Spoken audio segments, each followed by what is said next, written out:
skiing again. I mean, I'm not surprised I did. I was actually planning to, but this second ski experience made me really think. I'm about to get really deep about something that may seem so trivial, but bear with me. I'm going somewhere, I promise. Now, I wish I had footage of my first ski experience. I had my friend teaching me, and about 98% of the time on the slopes, he quite literally had to bend and hold on to my skis so I wouldn't fall and hurt myself. Honestly, bless his heart. At the end of about probably 3 to 4 hours on the slopes, this was the best I could do, and quite frankly, I was really proud of myself at that time. When I went back again this second time, I was mentally prepared to have a similar experience, and honestly, I was kind of dreading it, specifically because I was particularly tired on this day, but my mama didn't raise no quitter, so I went anyway. The first hurdle is always getting off the ski lift.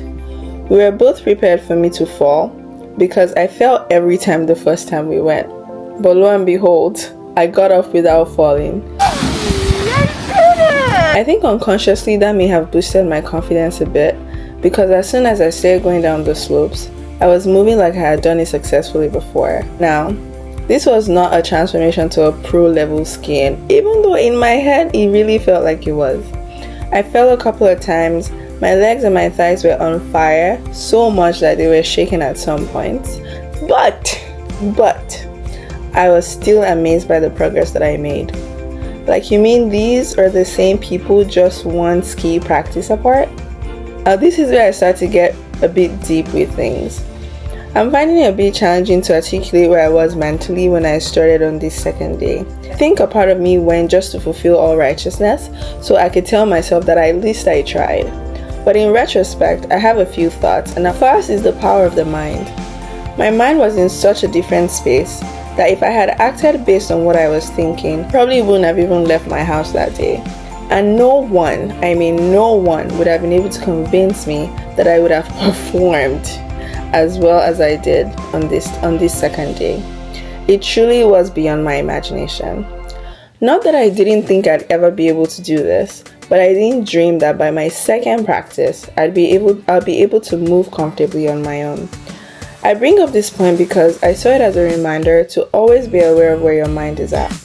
I think being conscious of where you are about things mentally can help you make more informed decisions about your capabilities. I think our minds can really take us far if we dream big enough, but in the same breath, it can limit us if we don't dream big enough. I'm not telling anybody how to live their lives, but something I've been doing lately is telling myself that I can do hard things. So even when my mind can't fathom the possibility, I can always push past that and at least make an effort. My second point is that practice makes perfect. I'm pretty sure you've heard that one before. In his book, Outliers, Malcolm Gladwell talks about how much time famous and successful experts spend practicing their craft to become the best of the best.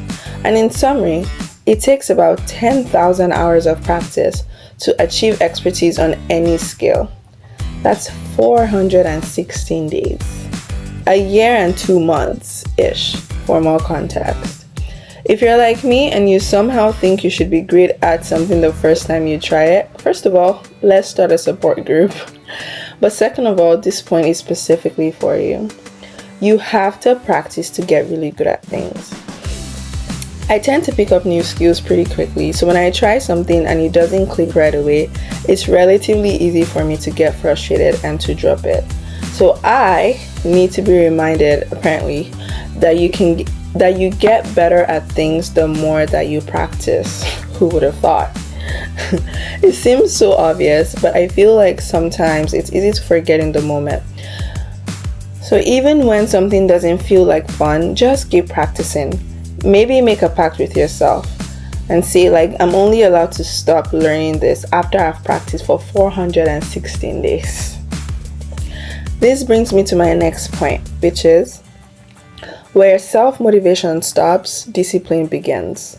If you rely on self-motivation to push yourself long-term, chances are you will not achieve your long-term goals, because self-motivation is based on things like how you feel, your emotions, and these things are very fickle and very fluid, and a lot of times they're out of your control. And I think for that reason, they cannot be relied on to make logical decisions, specifically or especially for the long term. This is where discipline comes in. When you develop the mentality that the things you've planned to do will get done, unless you literally physically aren't able to, you realize that you actually will get things done no matter what. And a bonus about this whole concept is that the more difficult things you do, the more confident you become when it comes to doing difficult things in general. That felt like a tongue twister, I don't know why. But anyways, for example, if waking up at 5 a.m. sounds like the bane of your existence, or it feels like something you would never really be able to do, if you can push yourself to do it 2, 3, 4 times, then you'll know that you can actually do it. And so the next time you have to do something that is hard or painful, it's going to be like, well, if I can wake up at 5 a.m., then I can definitely do that. And honestly, at the end of the day, did you die? My fourth and final point is the importance of having people who can encourage you in your corner. As much as a good part of getting myself to this point is because of the actions that I took, I can't overlook how much of a motivating factor my friend was for me, constantly encouraging and supporting me each and every time. I can't put into words how helpful that was. So I say all of that to say that the people you have in your corner matter a lot when it comes to you actualizing your goals. People who are patient and understanding, people who are willing to provide reassurance, constructive feedback, people who are happy to go out of their way to speak life into you and the things that you're doing. They matter a lot, and they're so instrumental to your journey to actualizing your goals. Needless to say, the people who do the opposite will have the opposite effect. So I think interactions with these people should be limited or just cut off, to be honest. Now, before you start making a list of people to cut off, look inwards and ask yourself if you are that type of person to the people in your life, because I think it starts with you.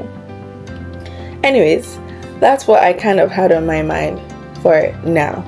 So yapping session is over. If you watched and listened up to this point, I actually love you. Thank you so much. And since we're clearly now internet friends, talk to me. How do you feel about trying new and hard things? What's typically the most challenging part of that for you? I'd really like to know. Anywho, until next time, stay happy, stay blessed, and live life. Bye.